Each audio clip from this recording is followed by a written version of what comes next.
Bonjour tout le monde, Stéphane Michaud, président du Club Chaudière-Appalaches. Je suis encore avec Blaise. On fait une autre partie pour vous expliquer d'autres points du Club Chaudière-Appalaches, de son évolution, etc.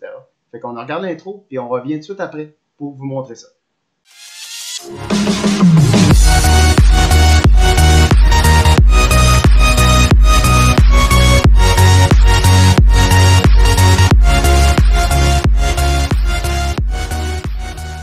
Ça a été au départ, l'été, avant même que ça s'appelle le Club Chaudière-Appalaches, il y avait des joueurs qui venaient s'entraîner avec moi. Là.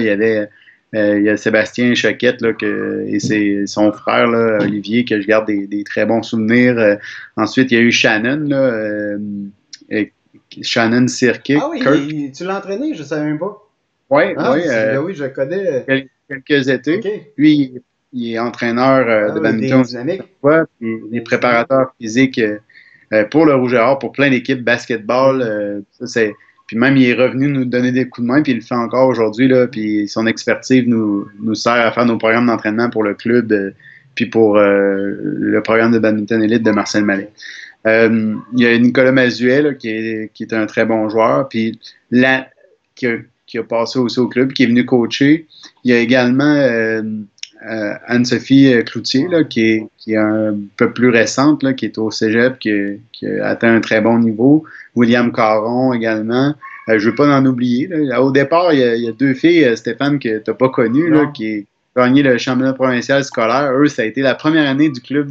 Je me rappelle, les filles avaient même fait un logo pour le club. Il y avait Félicia Lepage, Laurie Lacasse, qui est dans le Rouge et Or actuellement, Laurie Lacasse. Et Laurence Lemieux également, qui était là-dedans. C'est ça. Puis ensuite, pour ce qui est des coachs, aujourd'hui, on est rendu avec plein de coachs. Oui, Pascal m'a dit qu'il a fait 17 talons de paye. Il y a 17 coachs qui ont cette année qui ont coaché.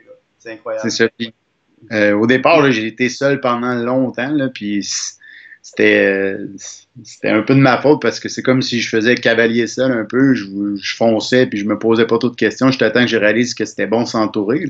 Et ensuite, Jean-Philippe Bernier qui est venu s'ajouter à l'équipe de Marcel Mallet puis qui est venu coacher au club également, que ça apportait un gros plus. Mathieu du cégep aussi qui a coaché un peu ou pour le club ou avec toi, c'est autre chose? Non, il a coaché à l'école. C'est bon. Okay. Mathieu F. Turcotte, qui a coaché. Okay. C'est l'entraîneur du cégep Lévis-Lauzon. Il a parti il a fait un beau travail avec l'école à Marcel Mallet. Il a coaché là. Okay. Puis ensuite, il a transféré au cégep. Il a pas coaché pour le club nécessairement. Il est venu remplacer quelques fois. Là. Puis il y a aussi Marc-Antoine. Blouin. Marc-Antoine, Blouin, qui est responsable du programme au Juvena, qui est venu aussi coacher avec nous, puis qui a travaillé aussi pour le club comme coordonnateur.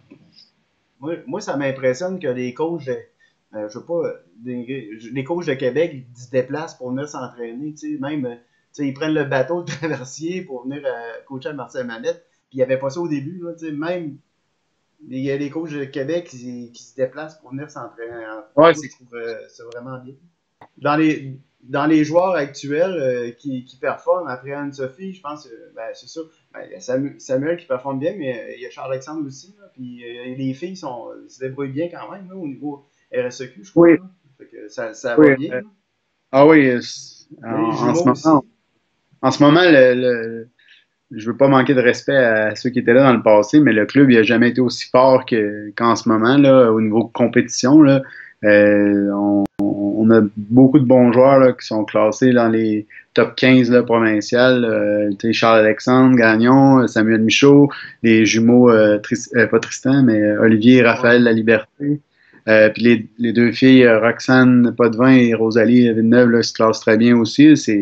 C'est le fun d'avoir un groupe qui est pas basé seulement sur un athlète. Là. C'est vraiment là, c'est rendu un groupe avec l'équipe de compétition. Là, je les nomme pas tous, là, mais tous ceux de l'équipe de compétition, là, c'est le fun de les voir là, qui compétitionnent partout dans la province. Là.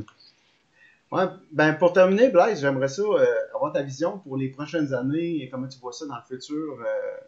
Je te laisse aller. Excellent. Ben, premièrement, je trouve que les choses vont vraiment bon train là, avec le nombre d'inscriptions, le nombre de nouveaux joueurs qu'on peut initier, qu'on peut donner la passion, qu'on peut qui aient le plus le goût de jouer puis qui aient le goût de s'investir dans ce sport-là. Je suis vraiment content. On a même quatre niveaux dans notre club, là, quatre niveaux de force, dépendamment surtout de leur âge. Là. Moi, ce que je souhaite, là, c'est de poursuivre un peu dans la même lignée qu'on est en ce moment. Comme on vient de mentionner, le club, ça s'est mieux structuré d'année en année. Les joueurs, il y en a de plus en plus qui sont bien classés sur la scène provinciale, qui s'entraînent bien, qui mettent des efforts. Mais je pense que c'est justement ça notre cheval de bataille. C'est qu'au badminton, c'est plus difficile, je pense, que dans certains sports, inculquer des valeurs d'entraînement. Tu sais, que ce soit pas juste perçu, OK, je m'en vais au badminton juste pour frapper des volants. Puis, tu sais, oui, ça peut être ça, mais là, je m'adresse aux joueurs qui veulent faire de la compétition. Ben, il faut que les jeunes ils comprennent qu'il y a des choses là, qui impliquent de faire de la compétition, l'entraînement hors terrain, tous les sacrifices, le temps que ça impose.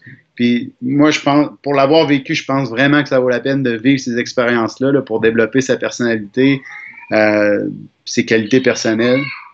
En tout cas, moi, je ne le regrette pas là, d'avoir fait des sacrifices. Puis je pense que nos joueurs, dans les prochaines années, il faut encore plus relever le niveau d'engagement pour atteindre des niveaux qui soient plus élevés.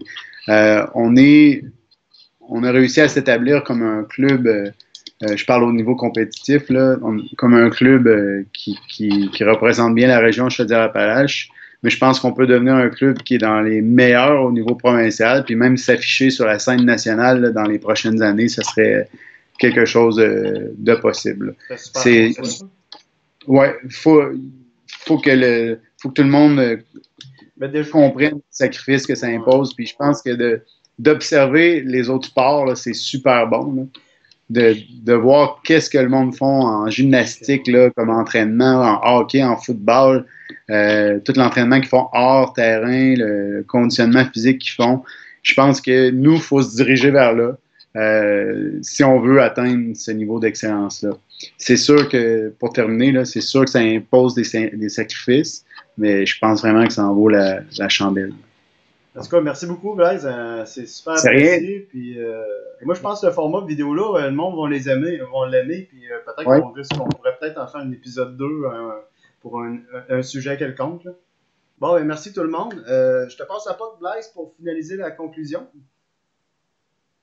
Oui, n'oubliez pas que vous pouvez aussi vous abonner à notre chaîne YouTube là, pour voir des nouvelles du club et des informations pertinentes. Salut tout le monde.